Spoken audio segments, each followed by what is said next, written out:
జీహెచ్ఎంసీలో birth and death certificates scam వెలుగులోకి వచ్చింది. Non availability certificate లేకుండానే బర్త్ అండ్ డెత్ సర్టిఫికేట్లను ఫలక్నుమా సర్కిల్ అధికారులు జారీ చేసినట్లు గుర్తించారు.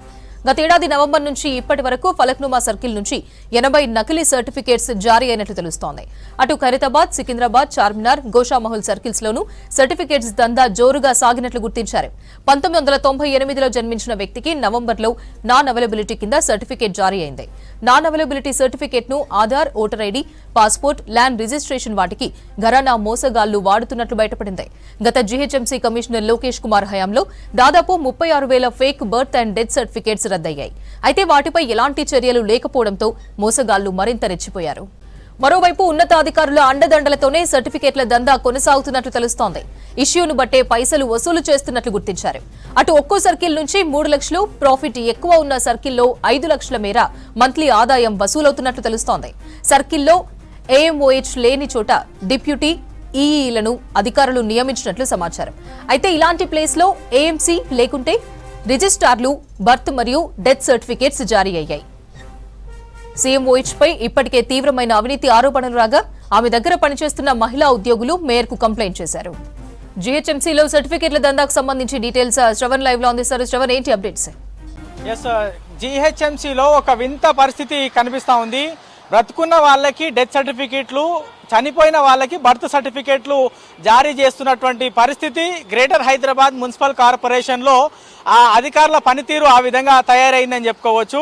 నార్మల్గా ఒక బర్త్ సర్టిఫికేట్ కావాలంటే ఒక హాస్పిటల్లో పుడితే అక్కడి నుంచి హాస్పిటల్ నుంచి నేరుగా ఆన్లైన్లో జీహెచ్ఎంసీకి వస్తుంది. దాన్ని బేస్ చేసుకొని వీళ్ళు అప్లై చేసుకుంటే ఆ బర్త్ సర్టిఫికేట్ వస్తుంది. ఇఫ్ ఎట్ ఆల్ ఆ బర్త్ సర్టిఫికేట్ కావాలన్నా మ్యాక్సిమం ఒక 1 ఇయర్ లోపు అప్లై చేసుకుంటే వస్తుంది.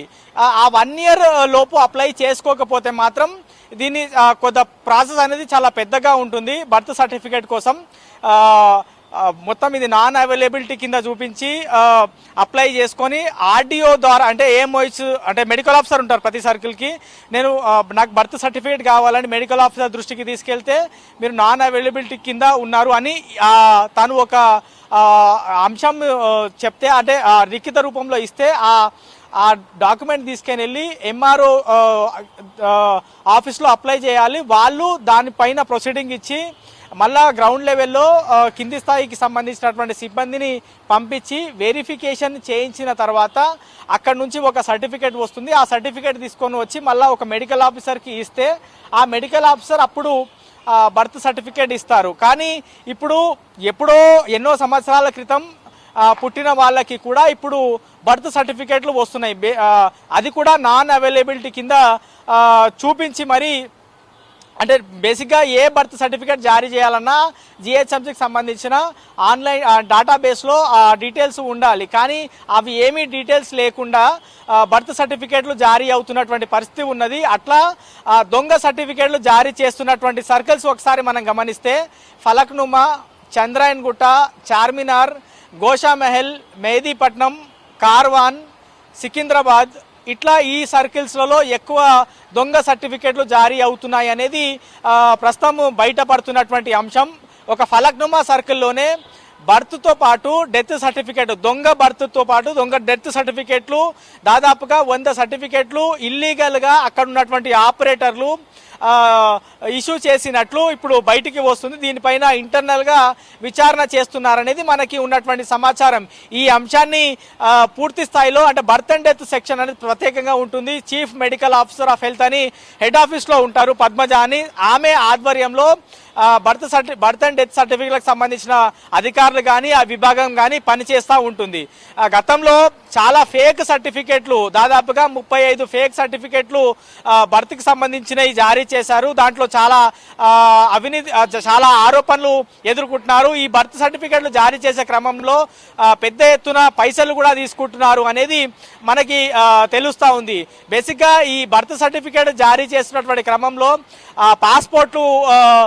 పాస్పోర్ట్ స్కామ్ ఒకటి బయటపడింది. దాని తర్వాత ఇతర అంశాలు చాలా స్కామ్స్ బయటపడతా ఉన్నాయి. ఈ బర్త్ సర్టిఫికేట్ల మీద ప్రత్యేకంగా ఫోకస్ చేస్తున్నామని గత మాజీ జీహెచ్ఎంసీ కమిషనర్ అయినటువంటి లోకేష్ కుమార్ అప్పుడు సీరియస్గా చెప్పారు. అప్పుడు 30 నుంచి 35 ఫేక్ సర్టిఫికేట్లు రెడీ అయినప్పుడు మరి దానిపైన ఫోకస్ ఎటు పోయిందో అధికారులు ఎటు ఫోకస్ చేస్తున్నారో అర్థం అవ్వట్లేదు.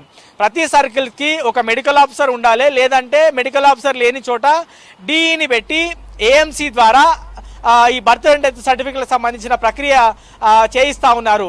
ఏఎంఓహెచ్ లేని ప్లేస్లో అసిస్టెంట్ మున్సిపల్ కమిషనర్ అయినటువంటి ఆమెనే అక్కడ ఉన్నటువంటి సిబ్బందిని ద్వారా ఈ ఫేక్ బర్త్ అండ్ డెత్ సర్టిఫికేట్లు జారీ చేయిస్తున్నారు అనేది ప్రస్తుతం అయితే బయటపడతా ఉంది. దీనిపైన చీఫ్ మెడికల్ ఆఫీసర్ ఎట్లాంటి చర్యలు తీసుకుంటారు అనేటువంటి ప్రశ్న మనం అడిగితే ఆమె దగ్గర ఎట్లాంటి సమాధానం లేదు.